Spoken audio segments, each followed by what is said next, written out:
Hamas Israel സംഘർഷം തുടരുന്നതിനിടെ ഗസയിലെ പ്രധാന ആശുപത്രിയിൽ നടത്തിയ റെയ്ഡിനിടെ സുരക്ഷാ ഉദ്യോഗസ്ഥരും സൈനിക കമാൻഡർമാരും ഉൾപ്പെടെ നൂറുകണക്കിന് ഹമാസ് ഇസ്ലാമിക് ജിഹാദികളെ ഇസ്രായേൽ സൈന്യം കസ്റ്റഡിയിലെടുത്തതായി വിവരം. തിങ്കളാഴ്ച പുലർച്ചെ ഗസ സിറ്റിയിലെ അൽ-ഷിഫ ഹോസ്പിറ്റലിൽ ഇസ്രായേൽ സൈന്യം പ്രവേശിക്കുകയായിരുന്നു. ഇത് ഹമാസ് ഭീകരരുടെ താവളമായി ഉപയോഗിക്കുന്ന തുരങ്ക ശൃംഖലയുമായി ബന്ധിപ്പിച്ചിട്ടുണ്ടെന്ന് സൈന്യം പറയുന്നു. പിടിയിലായവരിൽ 3 മുതിർന്ന ഇസ്ലാമിക് ജിഹാദ് സൈനിക കമാൻഡർമാരും അധിനിവേശ വെസ്റ്റ് ബാങ്കിലെ പ്രവർത്തനങ്ങൾക്ക് ഉത്തരവാദികളായ 2 ഹമാസ് ഉദ്യോഗസ്ഥരും മറ്റ് ഹമാസിന്റെ ആഭ്യന്തര സുരക്ഷാ ഉദ്യോഗസ്ഥരും ഉൾപ്പെടുന്നു. 4 ദിവസം നീണ്ടുനിന്ന ഓപ്പറേഷനിൽ ഇതുവരെ 140 ഹമാസ് ഭീകരരെ വധിക്കുകയും 650 ഹമാസ് ഭീകരരെ അറസ്റ്റ് ചെയ്യുകയും ചെയ്തിട്ടുണ്ടെന്നാണ് ഇസ്രായേൽ സൈന്യം വ്യക്തമാക്കുന്നത്. ഗസ മുനമ്പിലെ ഏറ്റവും വലിയ ആശുപത്രിയാണ് അൽ-ഷിഫ. യുദ്ധാനന്തരം വടക്കൻ ഗസയിൽ അവശേഷിക്കുന്ന ഒരേയൊരു ആശുപത്രിയാണിത്.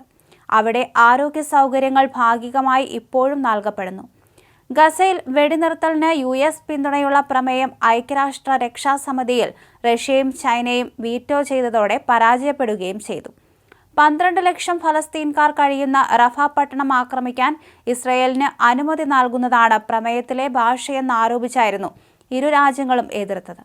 അതിനിടെ ഇന്നലെ പുലർച്ചെ ഇസ്രായേൽ സൈന്യം നടത്തിയ ബോംബാക്രമണത്തിൽ ഗസ സിറ്റിയിൽ ഒരു വീട്ടിലെ 10 പേരും കിഴക്കൻ റഫയിൽ ഒരു വീട്ടിലെ 8 പേരും കൊല്ലപ്പെട്ടു.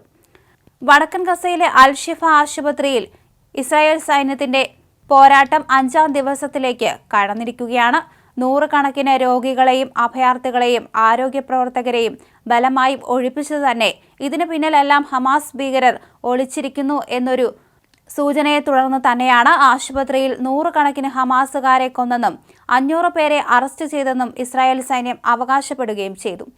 US state secretary Antony Blinken ഇന്നലെ ടെൽ അവീവിലെത്തി പ്രധാനമന്ത്രി ബെന്യാമിൻ നെതന്യാഹുവുമായി കൂടിക്കാഴ്ച നടത്തി. യുദ്ധം തുടങ്ങിയ ശേഷം ബ്ലിങ്കന്റെ 6ാമത്തെ ഇസ്രായേൽ സന്ദർശനമാണിത്. അറബ് നേതാക്കളുമായി വ്യാഴാഴ്ച ബ്ലിങ്കൻ ചർച്ച നടത്തിയിരുന്നു.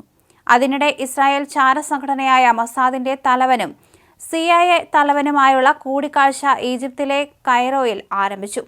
ഗസയിൽ 5 വയസ്സിൽ താഴെയുള്ള 60% കുട്ടികളും കടുത്ത പോഷകാഹാരക്കുറവ് നേരിടുന്നുണ്ടെന്ന് ലോകാരോഗ്യ സംഘടനാ മേധാവി ടെഡ്രോസ് അഥാനോം പറഞ്ഞു. ഹമാസിനെ തോൽപ്പിക്കാനായി റഫയിലേക്കും ആക്രമണം വ്യാപിപ്പിക്കേണ്ട ആവശ്യമില്ലെന്നാണ് US state secretary Antony Blinken Israel നേതൃത്വത്തോട് പറഞ്ഞത്. US പിന്തുണയില്ലെങ്കിലും റഫ ആക്രമിക്കുമെന്ന നിലപാടിൽ ഉറച്ചു നിൽക്കുന്നതായി ബെഞ്ചമിൻ നെതന്യാഹു പറയുകയും ചെയ്തു. ഗസയിൽ അടിയന്തര വെടിനിർത്തലിനെ അനുകൂലിക്കുന്നുവെങ്കിലും USന്റെ പ്രമേയം അങ്ങേയറ്റം രാഷ്ട്രീയവൽക്കരിച്ചതാണെന്നാണ് റഷ്യയും ചൈനയും ആരോപിച്ചത്. 6 ആഴ്ച വെടിനിർത്തലിനും ബന്ദികളുടെ മോചനത്തിനും സഹായ വിതരണത്തിനും ശുപാർശ ചെയ്യുന്ന പ്രമേയത്തെ 15 അംഗ രക്ഷാസമിതിയിൽ 11 രാജ്യങ്ങൾ അനുകൂലിച്ചു. 3 രാജ്യങ്ങൾ എതിർത്തു, 1 രാജ്യം വിട്ടുനിന്നു.